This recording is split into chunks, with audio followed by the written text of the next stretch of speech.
students, welcome to Saish coaching classes. And today we are going to learn our history and political science chapter number 1, that is historiography and development in the West. Okay, so this is a new subject in our 2020, okay, 2020 and 2021, okay, for examination academic year. Okay, so या chapter मध्ये आपल्याला काय करायचं ते historiography आणि त्याची development कशी झाली वेस्ट मध्ये याबद्दल आपल्याला अभ्यास करायचा आहे. Okay, so here we see that is historiography development in the west. In that chapter, या चॅप्टर मध्ये आपल्याला हे खालील टॉपिक आपल्याला सांगायचे अभ्यासायचे. What do you mean by tradition of historiography. Second topic is modern historiography.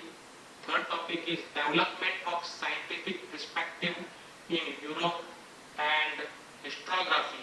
Okay, that is notable scholars means काही important scholars पण आहेत त्याच्याबद्दलही आपल्याला या टॉपिक मध्ये अभ्यास करायचा. Before going to start म्हणजे सुरू करण्याऐवजी की tradition of historiography means what? Tradition काय होतं की ट्रॅडिशन मीन्स काय की या हिस्टोग्राफीची ट्रॅडिशन्स काय होती म्हणजे काय त्याच्या पाठीमागे इतिहास लपलेला होता, त्याची परंपरा काय होती. ओके, तर या सगळ्या गोष्टीचा आपल्याला इथे चांगल्या रीतीने अभ्यास करायचा आहे. मग ही काय परंपरा होती पूर्वी. मॉडर्न हिस्टोग्राफी म्हटल्यावरती आधुनिक इतिहास लेखन काय होतं. हे मॉडर्न म्हणजे आधुनिक, बरोबर आहे. राईट नाव आता आपण मॉडर्न जमान्यामध्ये वागतोय. पूर्वीचा जमाना म्हणजे ओल्ड एज होता, बरोबर. डेव्हलपमेंट ऑफ सायंटिफिक पर्स्पेक्टिव्ह म्हणजे त्याचबरोबर सायंटिफिक दृष्टिकोनाचा आपण कशा पद्धतीने विकास केला युरोपमध्ये, कशा पद्धतीने विकास झाला.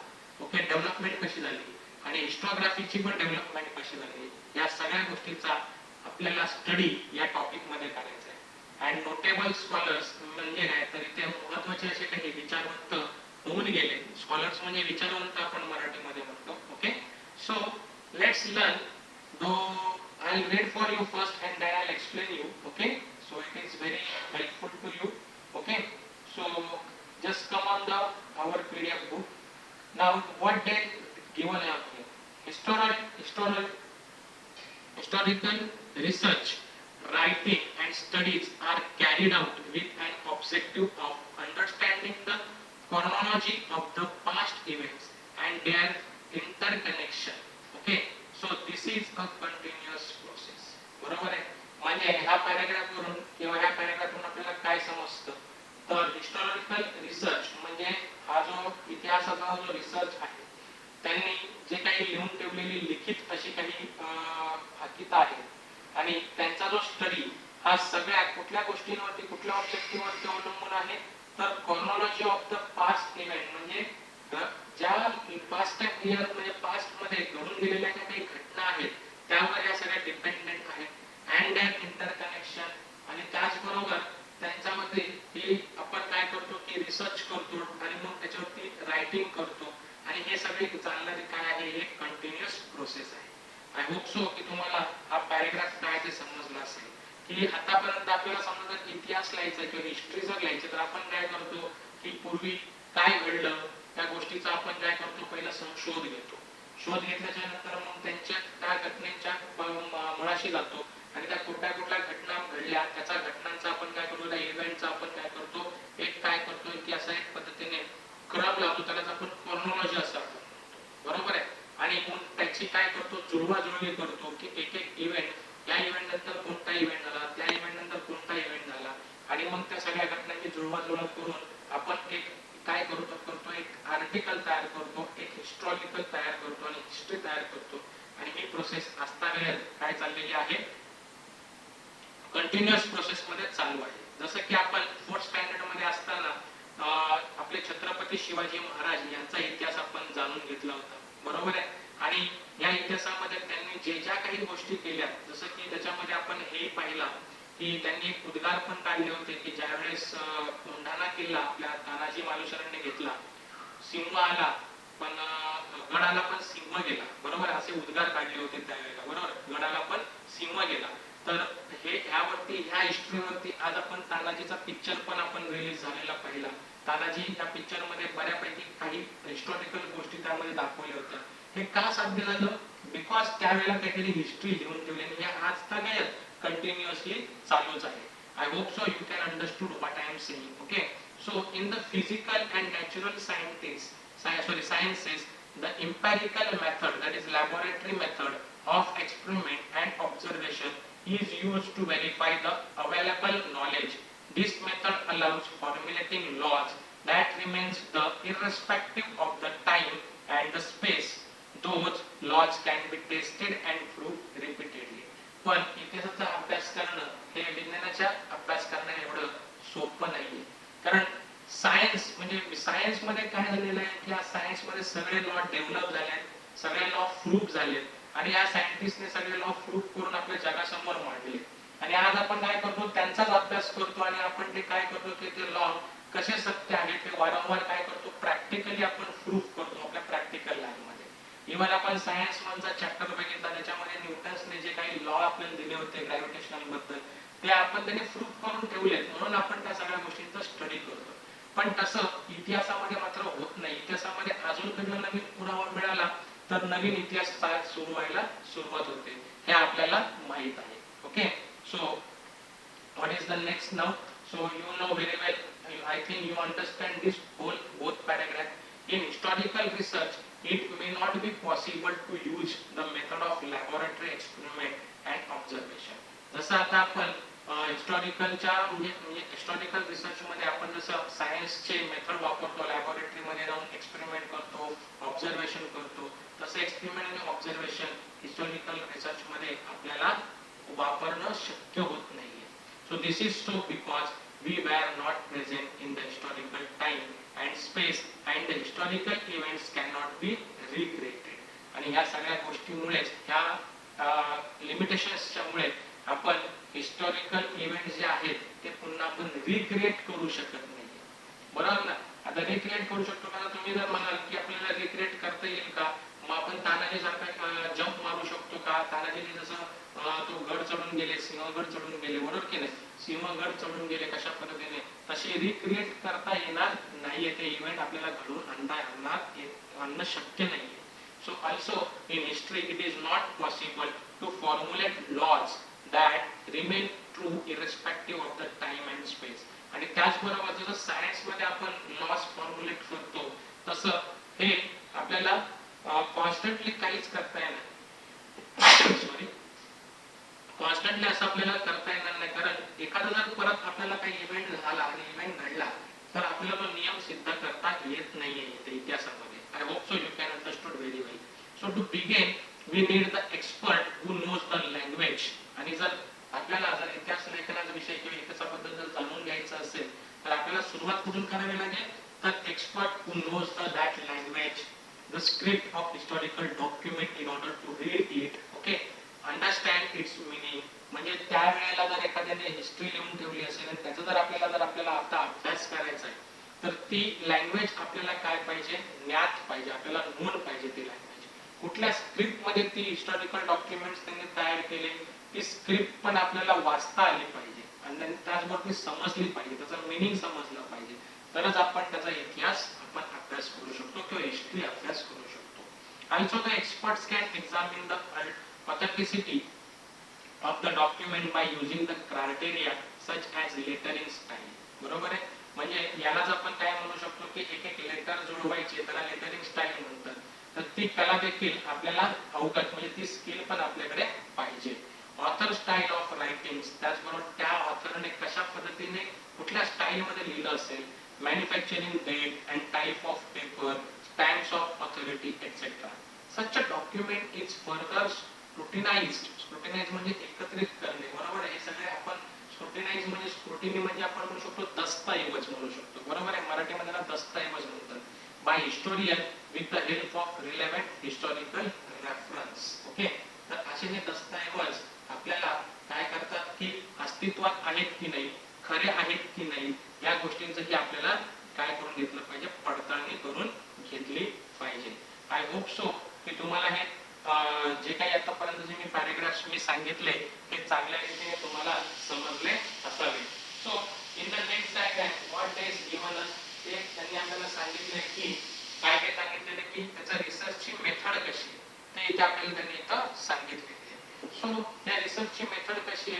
लेट सी की ह्या डायग्राम वरून रायटिंग हिस्टॉरिकल नरेटिव्ह, सगळ्यात महत्त्वाचं म्हणजे examining the relevant reference of the available historical information. त्यानंतर collecting historical information, highlighting the process that lead to historical transition. Okay, I hope so you can understood this point. Carrying out comparative analysis, understanding the reference regarding time and space of the given historical events, and also various conceptual frameworks used to in historical research method, formulating relevant questions in view of the historical reference, formulating hypotheses, and critical examining of various sources of history. So these are the narrative. Okay, just keep it in your mind. It will be not very important to that. But जर आलंच तर तुम्हाला हे सगळे तुमचे methods तुम्हाला माहिती पाहिजे. Okay. So I will move on the next paragraph. So method of various disciplines are useful. Okay. To research, for example, archaeology, archival science, okay, manuscriptology, epigraphy, study of inscription, analysis of letter style, linguistics, numismatics, study of coins, genealogy, that is study of lineage, okay, lineage, okay, lineage also म्हणू शकतो, study of lineage, that is the genealogy. Okay, म्हणजे जर आता आपल्याला जर इतिहास म्हणजे history, जर हिस्टॉरिकल रिसर्च हा आपल्याला जर प्रॉपर मॅनरने जर आपण जर शिकलो, तर त्यासाठी प्रॉपर मॅनरने जर आपल्याला शिकायचं असेल तर त्यासाठी आपल्याकडे विविध काय आहेत, तर विविध असे नॉलेज देणाऱ्या काही इन्स्टिट्यूट्स अवेलेबल आहेत. बरोबर आहे. म्हणजे कुठल्या त्या इन्स्टिट्यूट्स म्हणजे दॅट इज आर्किओलॉजी म्हणजे आपण पुरातत्व आपण असं म्हणतो ना, त्याला मराठी पुरातत्व असं आपण म्हणू शकतो. आर्चिवल सायन्स, ओके, म्हणजे अभिलेखागार पण आपल्याकडे उपलब्ध आहे. बरोबर आहे. सायन्स ऑफ मॅन्युस्क्रिप्टोलॉजी म्हणजे मॅन्युस्क्रिप्टोलॉजी म्हणजे हस्तलिखित हाताने लिहिलेले जे आहे त्याला आपण मॅन्युस्क्रिप्टोलॉजी असं आपण म्हणतो. एपिग्राफी म्हणजे काय, तर पुराभिलेख असं त्याला मराठीमध्ये म्हटलं जातं. बरोबर आहे. That is a study of inscription, analysis of lettering style, त्यालाच आपण लिंग्विस्टिक्स अँड न्यूमिक्स असं म्हणू शकतो. म्हणजे त्याला आपण मराठीमध्ये काय म्हणतात, तर अक्षरवटिका शास्त्र असं आपण म्हणतो. Numismatic, that is study of coin म्हणजे नाणक शास्त्र असं त्याला मराठीमध्ये म्हटलं जातं. आणि genealogy, that is a study of lineage म्हणजे वंशावळ आपण म्हणतो की आपल्या वंशज कोण, याचाही आपण इथे अभ्यास करू शकतो. आय होप सो तुम्हाला हा पॅराग्राफ चांगल्या रीतीने समजला असेल. So I will move on the next topic. Okay, that is the tradition historiography. That is our first concept. What you mean by tradition historiography म्हणजे ट्रॅडिशनल हिस्टोग्राफी कशी करत होते हे आपल्याला इथे आता जाणून घ्यायचं आहे.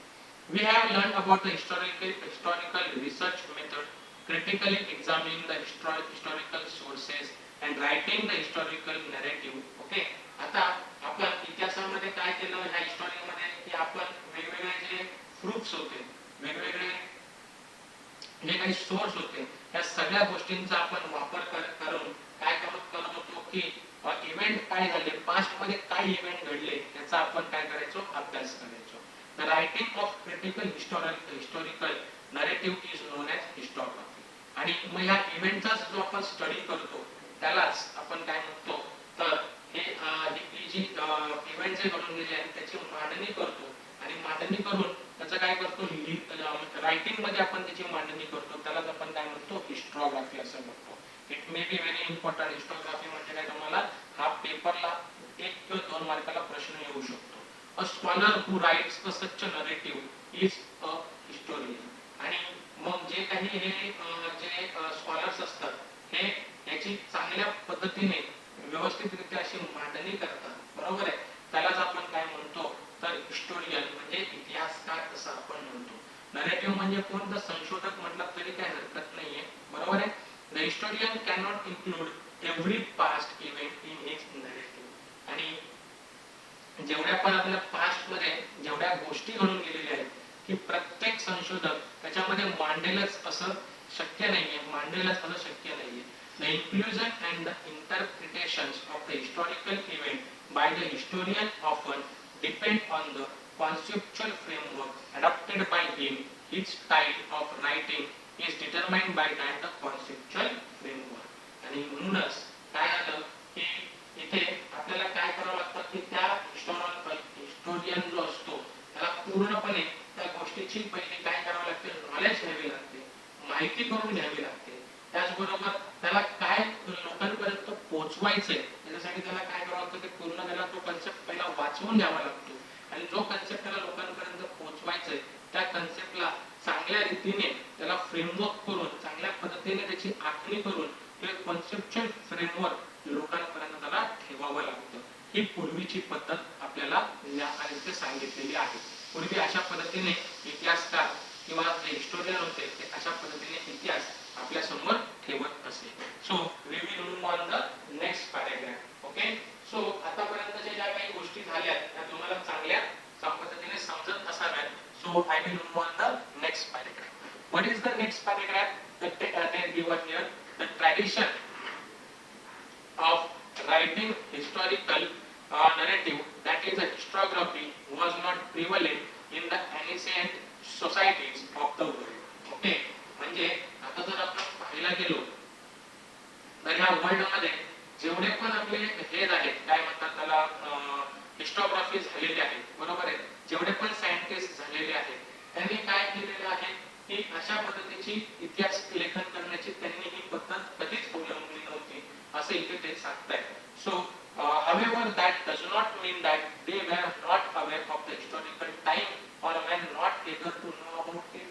म्हणजे असं तुम्हाला असं आपल्याला म्हणायचं आहे की त्यावेळेला त्या लोकांना ही काही प्रक्रिया माहीत नसावी असं होईल का, किंवा त्याच्याबद्दल जिज्ञासा नव्हती असं म्हणता येणार नाही. आपल्याला असं म्हणता येणार नाही. जिज्ञासा त्याच्याबद्दल त्यांना आवड होती नव्हती का असं म्हणता येईल का, नाही. So ancient people also felt the need of passing on the stories of the life and values of the ancestors to the next generation. Ancient communities all over the world use various means like cave painting, storytelling, singing songs and ballads, etc. for this purpose. These traditional means are looked upon, okay, as the source of history, okay, in the modern historiography.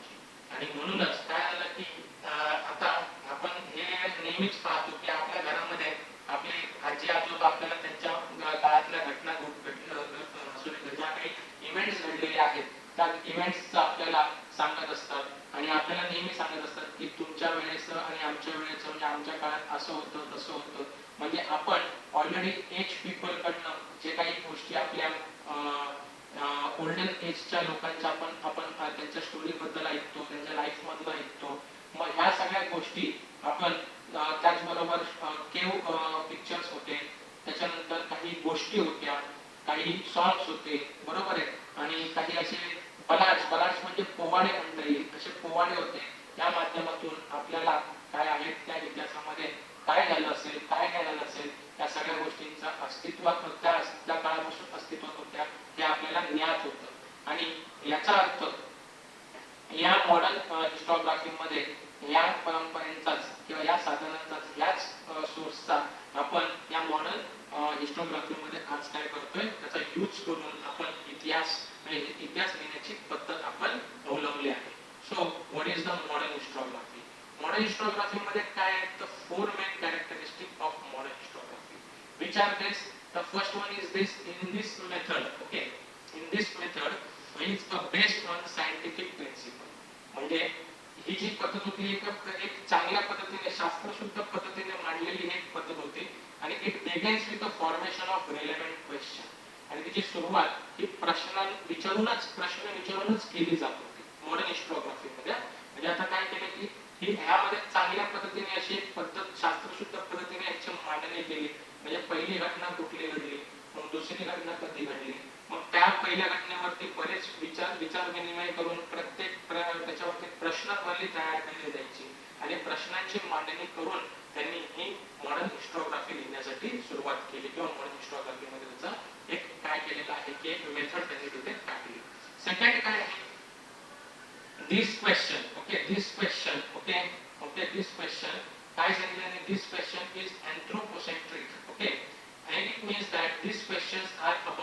deeds of the members of ancient women societies of a particular period, history does not suggest any interrelation between the divine and human beings. म्हणजे काय व्हायचं की हे जे प्रश्न होते ज्यांनी मांडले ते कसे होते की मानवाला म्हणजे ह्युमन बिंगला कॉन्सन्ट्रेट करून त्याला केंद्रस्थानी ठेवूनच विचारले जायचे. म्हणजे कुठल्याही देवदेवतांशी त्याची निगडीत नसायची, कुठल्या देवदेवतांशी त्याचं रिलेशन ते लावत नसायचे. अशा पद्धतीने त्यांनी ही मॉडर्न हिस्टोग्राफी मध्ये त्यांनी पद्धत आपली अवलंबली होती. त्याची सेकंड स्टेज होती. मग थर्ड स्टेजला काय केलं त्यांनी, answer to this questions are supported by a reliable evidence. म्हणजे जर तुम्हाला जर एखादा प्रश्न पडला, ओके, आणि त्या प्रश्नाचं जर तुम्हाला उत्तर पाहिजे असेल तर त्या प्रश्नासाठी काय करायचे की त्यांनी त्या प्रश्नाचं उत्तर हे एखाद्या पुराव्यादाखल ते देत असत. पुरावा पण त्याच्यासोबत ते जोडून देत असत की जेणेकरून तुम्हाला ती गोष्ट सत्य आहे हे मानण्यास म्हणजे हे स्वीकार करण्यासाठी तुम्ही काय होतात की तयार होता. History present a graph of Mankind journey with the help of fast human days. आणि जे पास्ट मध्ये काही घटना घडून गेलेल्या आहेत त्याचा पण आधार या गोष्टीमध्ये ते घेत असत. आणि तो आधार घेण्यापूर्वी त्याचा पुरावा, त्याचा एव्हिडन्स पण ते त्याच्यामध्ये टाकत असत. एव्हिडन्स असल्याशिवाय ती गोष्ट त्यांच्या लेखनामध्ये आणत नसत. सो अशा पद्धतीने मॉडर्न हिस्टोग्राफी तयार करण्यात आली. And it is said that the modern historiography with above characteristics has its root in the ancient Greek historical writing. So history is originally a Greek term. Herodotus, the Greek historian of the 5th century BCE, used it first for his book entitled The Histories. आणि मग अशा पद्धतीने हे जे सगळे points होते, हे सगळे वैशिष्ट्य होती, ही इतिहास लेखनाची काय होती, एका परंपरेची बीज त्यावेळेला एका ग्रीक इतिहासकाराच्या लेखनात आढळली. आणि म्हणून हिस्ट्री हा शब्द ग्रीक भाषेमध्ये आहे. हिस्ट्री हा बुक मध्ये सापडेल. हिस्ट्री हा त्या ग्रीक भाषेतील शब्द आहे आणि तो 5व्या शतकामध्ये होऊन गेलेल्या हेरोडोटस या ग्रीक इतिहासकाराने त्याचा वापर प्रथम त्याच्या बुक मध्ये केला होता. आणि म्हणून त्याला त्याने टायटल दिलं होतं द हिस्ट्रीज. आणि त्याच्यावरून हे नाव आपल्यापर्यंत आले. I hope so you can understood all these things. So the next concept is the development of scientific perspective in Europe and historiography. मग आता युरोपमध्ये काय झालं की सायंटिफिक पर्स्पेक्टिव्ह कशा पद्धतीने डेव्हलपमेंट झाली आणि ह्या सायंटिफिक पर्स्पेक्टिव्हचा वापर करून हिस्ट्री पण कशी डेव्हलप करण्यात आली याचा आता आपण स्टडी करूया. Till the 18th century CE, Europe had achieved a remarkable progress in the field of philosophy and science. आता जवळजवळ 18वे शतक लागलंच होतं, बरोबर आहे. आणि काळापर्यंत हा 18व्या शतकापर्यंत म्हणजे 18th सेंचुरीच्या वेळेला युरोपने बरीच प्रगती केली होती. कशामध्ये, इतिहासामध्ये देखील, फिलॉसॉफीमध्ये देखील आणि त्याचबरोबर सायन्समध्ये देखील. म्हणजे फिलॉसॉफी म्हणल्यावरती ते तत्वज्ञान आपण म्हणू शकतो आणि सायन्समध्ये देखील. Scholars by that had come to believe the possibility studying the social and historical truth by applying scientific method. आणि त्याच्यामुळे बरेच विचारवंतांनी जसं वैज्ञानिक पद्धतीचा वापर करून या इतिहासाचा अभ्यास करायला सुरुवात केली. Now the philosophical discussion focused more and more on the objectivity in history and historiography. आणि अशा पद्धतीने काय झालं की प्रत्येक त्या स्कॉलरला असं वाटू लागलं की या इतिहासाचा अभ्यास करण्यासाठी किंवा या इतिहास लेखनाचा अभ्यास करण्यासाठी आपल्याला विज्ञानाचा देखील चांगल्या रीतीने वापर करता येऊ शकतो असं त्यावेळेला त्या फिलॉसॉफर्सला त्यावेळेला वाटलं. So prior to the 18th century all European universities were interested only in the philosophical discourses revolving around the divine phenomena. आणि म्हणून त्यावेळेला काय झालं की फक्त ईश्वरावरतीच चर्चा केली जात असायची त्यावेळेच्या इतिहासामध्ये. So however gradually this scenario began to change. पण कालांतरानंतर मग ही पद्धत होती ती चिंता हळूहळू बदलायला लागली. So in 1737 CE the Göttingen University was founded in Germany. आणि जर्मनीमध्ये गॉटिंगेन म्हणून नावाची युनिव्हर्सिटी ची स्थापना करण्यात आली. आणि ह्या युनिव्हर्सिटीमध्ये पहिल्यांदा काय झालं की हिस्ट्रीचा डिपार्टमेंट सेपरेटली खोललं गेलं. So this university for the first time had latter other German university also become a center of historical studies. I hope so you can understood this. Now we has to be learn now the information about the Nobel scholars. So one by one आपल्याला आता काय करायचे ते जे scholars आहेत यांच्याबद्दल आपल्याला information learn करायचे. तर याच्यामध्ये समजून सांगण्यासारखं काही नाही. So I just read for this. एखाद्या वेळेला जर एखादी काही गोष्ट असेल की ती समजून सांगण्याचा मी प्रयत्न करेन, पण मोस्ट प्रोबॅबली हे सगळे काय आहेत की विचारवंत आहेत, तर त्यांनी काय काय विचार आपले मांडले ते इथे फक्त त्यांनी दाखवलेलं आहे. The contribution of many scholars are important in the development of the historiography. बरोबर आहे, हे साहजिकच आहे. So you know very well. So let us have a look at the contribution of few.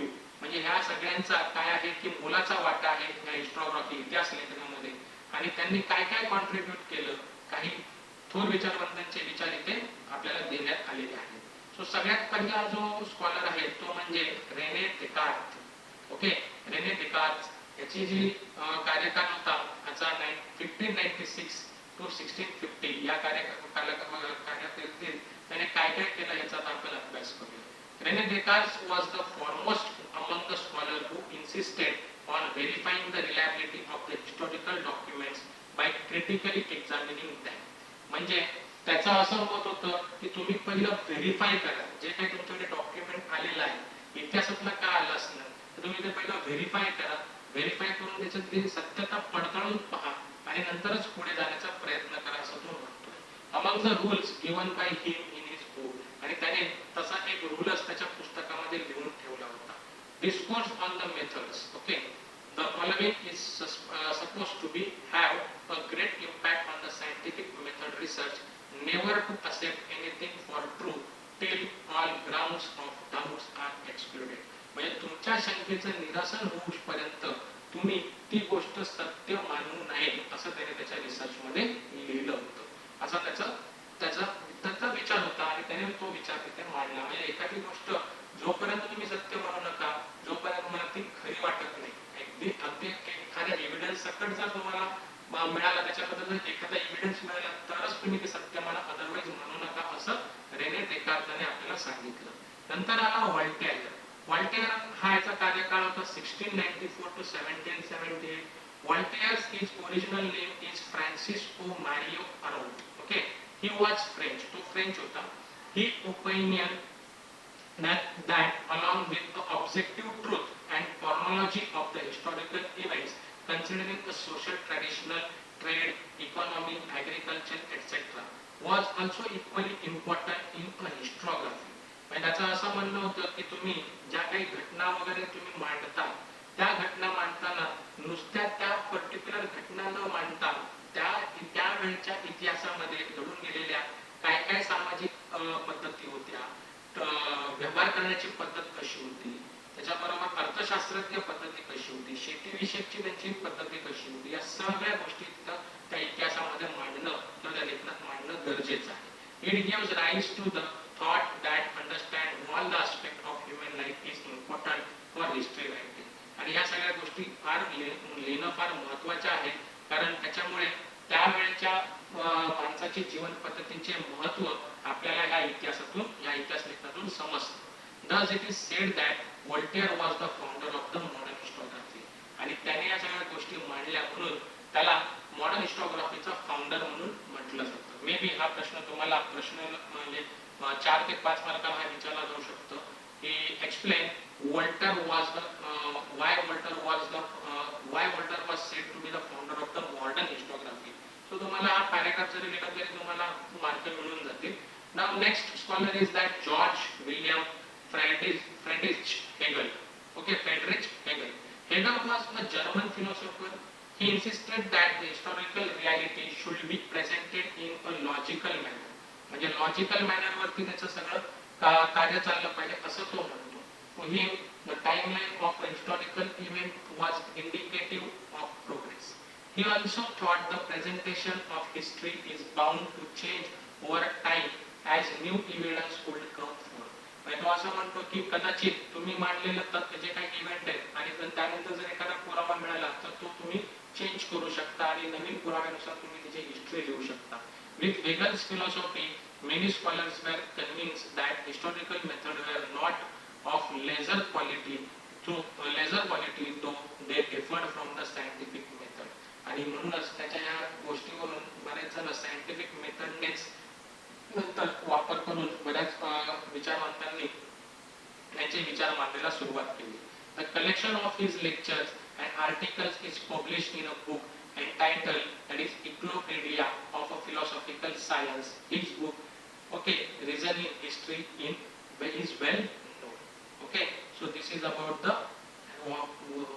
that is a Hegel, Friedrich Hegel. Okay, so next one is that next scholar is that is who the Leopold van Ranke. Okay, Ranke किंवा रांके पण म्हणू शकता तुम्ही. Leopold Ranke. Historiography of the 19th century was greatly influenced by the thought of Leopold von Ranke of the Berlin University. He spoke about the critical method of the historical research. He put emphasis on the utmost importance of information gathered through original documents.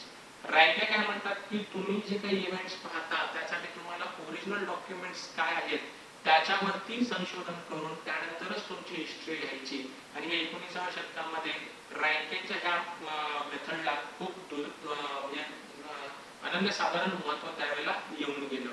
So he also stated that all types of the documents associated with historical events need to be the examine. आणि तो असं म्हणतो की with the greatest care, अतिशय काळजीपूर्वक त्या इव्हेंट्सचा जर तुम्हाला एखादा डॉक्युमेंट मिळाला तर तो अतिशय काळजीपूर्वक तो एक्झामिन करा, निरीक्षण करा आणि त्याच्यानंतर अतिशय काळजीपूर्वक निरीक्षण करून नंतरच त्याचं तत्वज्ञान तुम्ही लिहायला सुरुवात केली पाहिजे. He believed that with this method it was possible to reach the historical truth. आणि त्याच्यामुळे त्याचा असा विश्वास होता की ह्या अशा पद्धतीने जर गोष्टीने तुम्ही जर इतिहास लेखन केलं तर त्या इतिहासातली सत्यता काय आहे त्या सत्यतेपर्यंत पोहोचण्यास काय होतं की शक्य होईल. So he criticize imaginative narration of history आणि collection of his articles is published in 2 books that is entitled The Theory and Practice of History and The Secret of World History. And very important that is Karl Marx. Karl Marx वरती तुम्हाला 100% एक प्रश्न येतो. त्यामुळे Karl Marx या विचारवंताचे चांगले विचार होते आणि हे विचार तुम्हाला तिथे मांडायचे. In the latter half 19th म्हणजे 19व्या शतकाच्या उत्तरार्धात सुरू झालं होतं a new school of thought across keeping in view the new thesis formulated by Karl Marx. According to the Karl Marx, history was not about the abstract ideas. त्याच्या ideas वरती अवलंबून नसतं. It was about the living people. Human relationship are shaped by fundamental needs of people and ownership as well as the nature prevalent means of production. To meet those needs, the accessibility of these means to different strata of the society may not be equal. This inequality causes, okay, a division of the society into classes. म्हणजे त्याचं असं म्हणणं आहे की तुम्ही जे काही गोष्टी मांडता ह्युमन लाईफ बद्दल वगैरे सगळ्या तर त्याच्यामुळे काय होऊ शकतं की वर्गवारी तयार होऊ शकते आणि ही वर्गवारी कदाचित कारणीभूत ठरू शकते. पुढे जाऊन त्याचं तुम्ही रूपांतर तुमच्या द्वेषामध्ये होऊ शकतं आणि 2 भाग त्याचे तुमचे तयार होतील आणि तुम्ही त्याच्यासाठी तुम्हाला काय करावं लागतील की ते अशा पद्धतीने मांडणं गरजेचं आहे की त्याच्यामुळे कुठल्याही पद्धतीचे वाद निर्माण होऊ नये. आणि म्हणून त्यासाठी तुम्हाला वेगवेगळे स्ट्रगल म्हणजे क्लासचे स्ट्रगल वेगवेगळ्या क्लासचे स्ट्रगल जर नको असतील तर त्यांना वेगळ्या पद्धतीने तुम्हाला मांडणं गरजेचं आहे. So according to the Marx human history is the history of the class struggle as the class that owns the mean of the production economically exploits the rest of the classes. So Das Kapital, a treatise written by him, the most referred book all over the world. Now Analyst School. Okay, Analyst Schools, what is that? So, and the onset of the 20th century, a new school of historiography arose in France, which is known as Analyst School. Analyst School gave a new directions to history writing. It was recognized now that history is not only about the political events, kings, great leaders, and accordingly the politics, that diplomacy, okay, and wars, but also about the climate, local people, agriculture, and trade, technology, means of the communication, social division, and their collective psychology, etc. in the historical times. The annals schools was started by the French historians. आणि annals schools त्यावेळेला चालू केलं तर त्यांचं असं म्हणणं आहे की फक्त पुरातन कथांवरती अवलंबून नको हिस्ट्री, तर सध्याच्या ट्रेंडवरती, टेक्नॉलॉजी, त्याचे कम्युनिकेशन ह्याच्यावरती पण हिस्ट्री लिहिली गेली पाहिजे आणि एका वेगळ्या सायकोलॉजीवरती पण हिस्ट्री लिहिली गेली पाहिजे. आणि म्हणून त्यांनी एका वेगळ्या पद्धतीने ही हिस्ट्री लिहिण्याचे टाइम त्यावेळेला म्हणजे सुरू झाला आणि आतापर्यंत हे फ्रेंच हिस्टोरियन त्यांनी अॅनल स्कूल पासून चालू केलं. सो फेमिनिस्ट हिस्टोग्राफी आणि त्यांच्यावर आधारित आता ही एक फेमिनिस्ट हिस्टोग्राफी त्यावेळेला डेव्हलप झाली. So it is a very important, ह्याच्यावरती देखील तुम्हाला 100% क्वेश्चन येऊ शकतो, त्यामुळे feminist historiography is very important. So feminist historiography means the restructuring of the history from the perspective of women. म्हणजे फक्त स्त्रीबद्दल इतिहास लिहिण्याची पद्धत, याच्यामध्ये त्याला आपण फेमिनिस्ट हिस्टोग्राफी असं आपण म्हणतो. The writing of the Simon at the behavior helped in establishing the fundamentals of feminism. She was French. The feminist historiography emphasizes not only on the inclusion of the women in history, but also on the rethinking of the male-dominant perspective of history. I hope so you can understand all these things. So I just read it. Okay. So it drove historical research to focus in depth on the various aspects of the women life, such as their employment, okay, their role in trade union, institutions, working for their cause, their family life, etc. So जेवढ्या गोष्टी त्या female बद्दल निगडित आहेत त्यावरती प्रभाव टाकण्यासाठी ह्या हिस्टोग्राफी, फेमिनिस्ट हिस्टोग्राफीमुळे बराच फरक पडला. and in the historical writing after 1990, women were portrayed as the independent social class. आणि त्या म्हणून 1990 पासून एक त्यांचं काय झालं की एक म्हणजे त्यांना पण राखीव जागा देण्याचा निर्णय त्यावेळेला घेण्यात आला. So another one scholars that is known as Michael Foucault. Okay, the French, that is a 1926-1984, the French historian of the 20th century, Michael Foucault, brought forth a new concept of histology.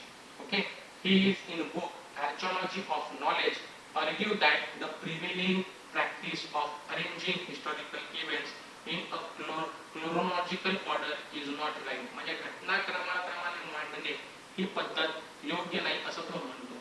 He drew attention to the fact that archaeology does not strive to reach the ultimate historical truth, but attempts to explain various transitions in the past. त्याच्यामध्ये या घटनांमुळे काय काय घटना घडून गेल्यात हे फक्त आपल्याला समजतं, पण त्या घटना कालक्रमाने मांडणे म्हणजे इतिहास नव्हे. Foucault felt that explaining the transition in history is more important. He called his method the archaeology of knowledge. Foucault subjected the so far unacknowledged by historians such as a psychological disorder, science of the medicine, prison administration, etc. to historical analysis.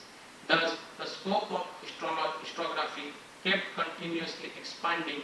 Writing of histories of various subjects like literature, architecture, sculpture, drawing and painting, music, dance, drama, films and television, etc. came into practice. So this is about our first chapter. Okay, so this is first chapter, that is the historiographic development and what the West development in the West. Okay, I hope so you can understood this very well, all the concepts, okay, that I teach in this chapter. This you know very well understood, I hope so. And so I am stop on here, and so thank you for watching this video. Thank you.